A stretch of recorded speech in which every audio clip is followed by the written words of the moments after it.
Hey guys, this is another public service announcement to let you know that cravings for cooked food specifically, are a sign of detox. You're detoxifying those substances from your body, and so you crave them. So I have never craved heroin because I've never had to detox from heroin. I've never craved methamphetamines because I've never consumed methamphetamine, so I've never had to detoxify from them. But I have craved really bad food, and I have craved marijuana, I have craved ecstasy, I've craved nicotine for sure. I've craved nicotine, that was a strong one. But why did I crave those things? Because I was detoxifying from them. So whenever I would crave these things, often there would be an initial resistance saying like, no, I'm not gonna have it, not gonna have it, not gonna have it. But more often than not, I would give in to them. I would give in to the cravings. Now you ask, well, how did you get clean then? How did you get clean after all these years? Because I gave myself enough time. But initially, honestly, especially with cooked food was the most recent thing I've had to overcome. The most recent addiction I've had to overcome. And I have to tell you that whenever I craved, I caved. I never once, that I really remember, successfully overcame a craving when it came to cooked food. It was just too much. It was too built in like this. It's like the addictions, they hijack your survival mechanism and they take over your brain. They take over the decision-making part of your brain, and your standards go out the window, and you're just not really yourself anymore. You just go for whatever you're craving. So whether it was boiled broccoli or cooked carrots or rice or potatoes or yams or whatever, home-baked squash, whatever, really healthy options. You know, mom's home-cooked lentils and beans, vegan stew, vegan lasagna, also all sorts of healthy options, even really simple stuff, like I said, boiled broccoli. When my brain would latch onto that idea of having it, get out of the way, man, there's no one or nothing that's gonna stop me from having it. I didn't want it. I knew I shouldn't have it, but I had to have it. So, like I said, whenever I craved, I caved. And I was just, initially I wasn't gentle on myself, but I would just go eat the food until submission, until I would hurt like hell. I did that a lot with like stuff like peanut butter. I ate a big jar of peanut butter until I felt nauseous, and I never ate peanut butter again because then I associated peanut butter with nausea. And same thing with veganese. I saw Rich Roll eating veganese, and I was like, oh, veganese, oh my god. So I ate a big tub of veganese. I felt so nauseous. Even talking about it now, I start to feel, could puke it up. And so I eventually kind of did that with all cooked foods. I would eat to the point of pain, so much so that I was just in so much pain I'd go throw the rest of the food in the garbage and then like lay there for like 20 minutes, half hour, an hour, and then get back up and then go over to the garbage and pick some more out from the garbage and keep eating. Just insane addiction to cooked food. People laugh, they go, cooked food, how can you be addicted to calories? Man, go ask any McDonald's fast food addict, how can they be addicted to calories, they'll tell you. McDonald's calls people who eat their food at least once a week heavy users. I'm not kidding. 72% of the people who eat at McDonald's are heavy users. They also have another category, the super heavy user. These people eat their food 3, 4, 5 times a week and up. 22% of the people who eat at McDonald's are super heavy users. If you look at the menu at a fast food restaurant, they use all of the addicting components. So yeah, I was definitely hooked on cooked, and I would eat to the point of pain. And that was a good thing, because I now associate cooked food with utter disgust. I've now created a link in my brain, so when I think cooked food, I think of me at my lowest point, me at a point where I no longer want to go to. Now, I know this is not like this for all people. I have really close friends, I have very close family members who I consider to be some of the healthiest people on the planet who eat cooked food.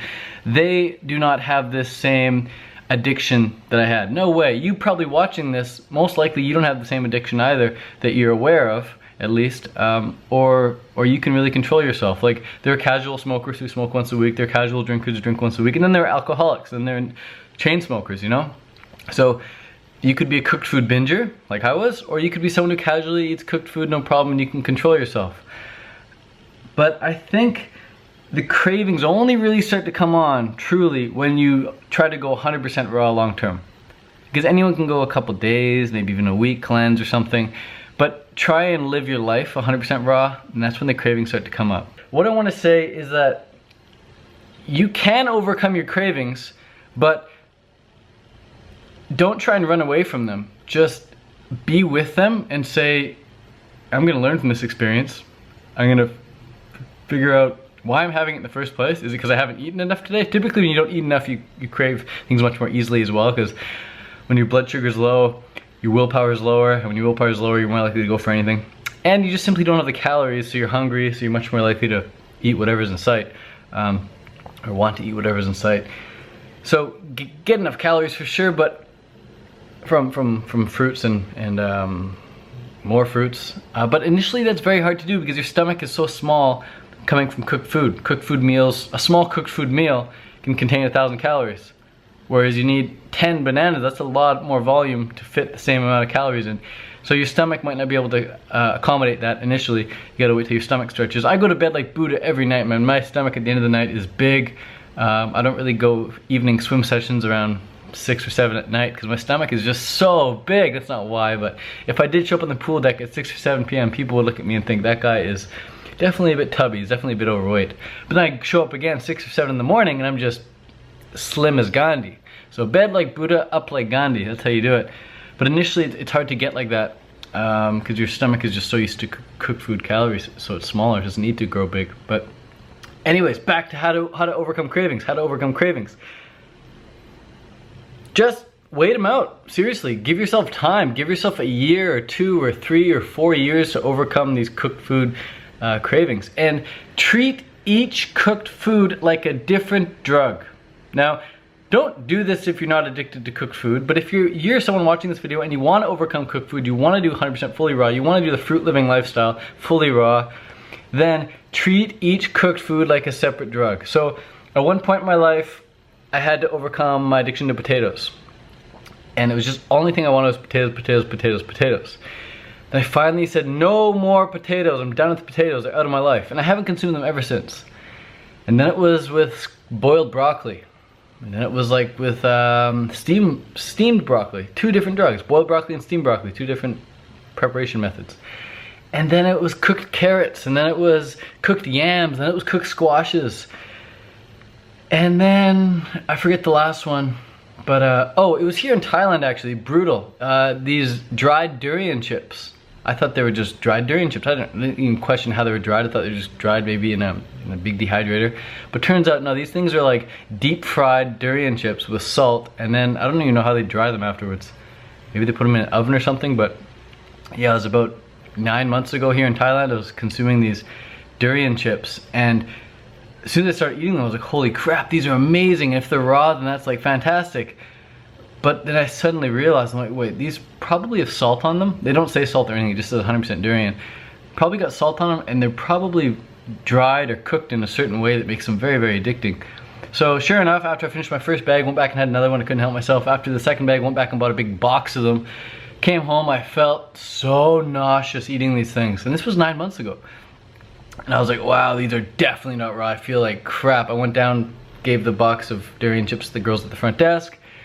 Next day, I'm like, feeling like crap, and all I want to do is go get more durian chips.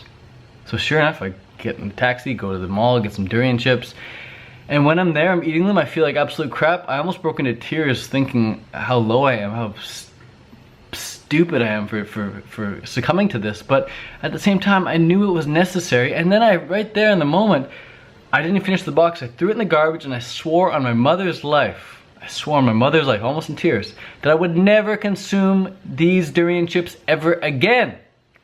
And I made a vow to never consume those things ever again. And now every time I look at them, I just, I would never, never, never, even if it was like the last thing, I would never consume those things because I know how horrible they make me feel. So, you can do this with each individual cooked food. Again, remember, yams have a different effect than rice, and rice has a different effect than even beans, and beans have a different effect than potatoes, and potatoes have a different effect than cooked plantains, and squashes, and pumpkins, whatever. There's a drug that is used in emergency rooms called naloxone. It's used for heroin overdose. And a guy comes in, overdose on heroin, comatose, he's going to die. You inject him with this drug, and it blocks the opiate receptors in the brain. Heroin doesn't work, he wakes up. If I give that same drug to a real chocolate addict, a person just shoveling it in, you find the most amazing thing. They lose much of their interest in chocolate. They take a bite, they set it back down. In other words, it's not taste and mouthfeel. It's a drug effect of the food within the brain that keeps us coming back again and again. You've got to wean yourself off each one at a time. So take your time with them, and don't beat yourself up over it too much like I have. And just know that one day you will be raw. One day you will be raw. One day you will be 100% raw. And you'll be looking back and think, wow, I had to overcome quite a few addictions I didn't really even know I had. I didn't know I was addicted to cooked broccoli. You could not have convinced me. In fact, I would have gotten kind of angry at you if you had told me 8 years ago that I was addicted to cooked food, that I was addicted to cooked broccoli. Obviously I'm not addicted to cooked broccoli. Obviously I'm not addicted to cooked carrots. You idiot, moron, you don't even know me, man. I said the same thing with marijuana, and I said the same thing with even cigarettes. When I first started smoking cigarettes. Total denial. Total denial. But it's interesting you're saying that your mood goes up once you start eating. Yeah, lately, every time I eat, I feel 100% better. Huh. So it seems like you're starting to get addicted to it now.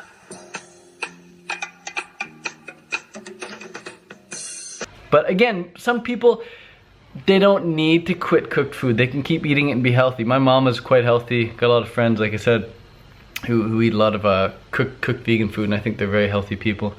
But you only really know you have these cravings, you only really know you have these addictions, such a harsh word, but addictions, when you try and go 100% fully raw long term. There's tons of people who do 21-day water fasts, okay? And after the 21-day water fast, all they think about is cooked food. So it's like, it takes so long to overcome these things, man. It takes so long. Ask any long-term raw foodist about their cravings, their addictions they've had to deal with, and they'll tell you. They'll tell you, but the sample size is so small. It's hard to talk to a lot of people about this. So I'm probably gonna get a few thumbs down for this video. Probably gonna maybe lose a few subscribers. We'll see. We'll check the analytics. But I just gotta state my case, man. And this is, people ask me, people message me often with concerns and questions about their cravings and their addictions. So I thought I'd talk about it here. But yeah, peace and good luck. And just remember that whenever I craved, I caved. But I learned from every single experience. And it's from learning from the experiences that you can grow. So don't beat yourself up and just become aware and say, this is necessary for me to grow. And if it happened to Ted, man, if it's happening to me, it's all good. It's all good. It's just part of the process, part of the journey. And last little tip here. This one's huge, actually. I wish someone told me this a few years ago. You can easily take a few bites of your cooked meal, swallow it, realize, oh, this is just empty food. I don't really even want to finish the meal, but look at me, here I am, I'm hooked on cooked, I'm gonna finish it. You can stop right there and you can just take a big mouthful, stuff yourself full, get the taste, be totally like satisfied with it before you even swallow it, and then spit it out and throw the food in the garbage, and then go make a nice big fruit meal. Go for a run, even go for a bike, get out and move your body, and just know that you've had your fix. I started doing that near the end back in Canada. I would eat like a big mouthful of nuts, cashews or something, spit it in the garbage, look in the garbage at what I just spat out, and be so happy that I'd spat that out and I hadn't swallowed that. I was like, I look at what I spat out and I said, wow, if that had to go through my whole system, if my system had to process that, which I just spat out, that would not make me feel good. I can guarantee you I wouldn't feel good after that. So that's a great way of overcoming some cooked food addictions. But at the end of the day, it's all about associating cooked food with disgust and pain and displeasure, and associating raw fruit and coconuts and perhaps vegetables, if you like vegetable salads, with bliss and pleasure and a beautiful life. So that's what I associate it with. That's why I'm still raw vegan. I'm probably gonna be raw vegan to the day I die, because I just love it so much. It's so clean and simple. It's so clean and simple. And when I think about cooked food, I just think it's slow and complex, slow and stodgy. Not for me. Not for me anyway. Not in this lifetime anymore. I've had enough of that. Peace. Thanks for watching. In other words, it's not taste and mouthfeel. It's a drug effect of the food within the brain that keeps us coming back again and again.